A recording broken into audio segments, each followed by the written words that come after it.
All right, where to begin? For starters, this is FIZZ. My name is Maria, and sit tight while I explain to you some spaceship. So starting off by looking at those explosions, simply put, sound waves really don't travel in the vacuum of space, so it should really sound more like instead of whatever kind of stuff they have going on there.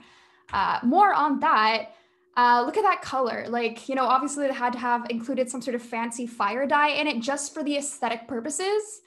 And those two perfectly formed hemispheres, man, just look at those beautiful equations. Whew. Now, as someone from Texas, I want to move on to the real question to ask here. Can you really blow up an asteroid the size of Texas? Well, some smart science people say that, it would take around 200 gigatons of TNT to blow up a 20-kilometer diameter asteroid. Because everything's bigger in Texas, its diameter is actually more like 800 kilometers. So, our Texas Crusher hydrogen bomb, assuming things scale linearly, would really need to be more than 8,000 gigatons. And, we checked, but hard to believe as it may be, that's more explosives than exist in the entire state of Texas right now.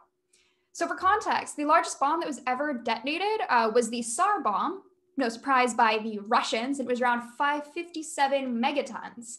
So doing some calculations, we need around 100,000 of those puny little Russian warheads just to even touch Texas. And the next question to ask is, could we even put that into space? Looking at the average cost of launching anything into orbit, at the time it was around 20,000 US dollars per kilogram. So our Russian bomb, which weighed 27 tons, would cost 500 million US dollars to launch. Not to mention that Texas Crusher, 100,000 times bigger, would cost 50 trillion US dollars to launch, which, if you're looking at the US GDP in 1998, was around 9 trillion US dollars. So don't think NASA has that kind of budget. And even if they did, the only things that the US would spend that much money on are oil subsidies and tax cuts. Back to this explosion, how big would it be? Well, see, back in the 1950s, some more NASA smart science people did math so that I don't have to.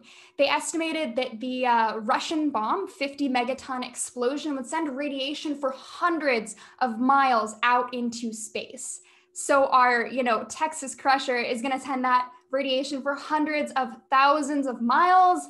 So bye-bye, astronauts.